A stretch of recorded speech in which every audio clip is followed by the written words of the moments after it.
Okay, so andito na yung tatlong colors ng Adidas Samba Jane na leather collection for the ladies. Ganda nung pagka-dark brown, yung hindi siya yung mga brown na parang medyo light. Guys, good day, new shoes. This is Mike of Soul Avenue. So andito tayo ngayon sa Concordia.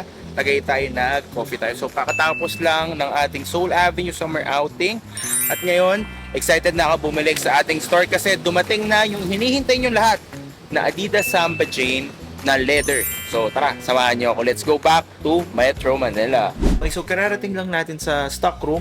Kukunin na natin yung mga bagong labas lang na Samba Jane at Tokyo na MJ. So papakita ko sa inyo to lahat.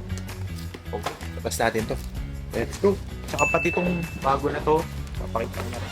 Okay, so andito na yung tatlong colors ng Adidas Samba Jane na leather collection for the ladies. So it's here.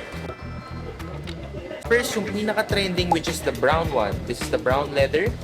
Makikita nyo may gold accent siya dito ng Adidas logo and then nakalagay dito in gold Samba. And then leather din yan with a gold accents dito sa loob. Ganda nung pagka-dark brown. Hindi siya yung mga brown na parang medyo light.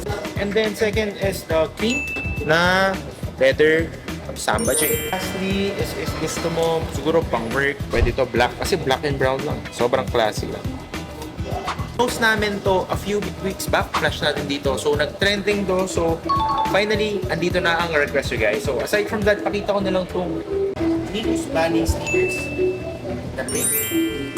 Hindi lang yan. Matutuwa kayo kasi puro Adidas. Ito na. Surprise to guys.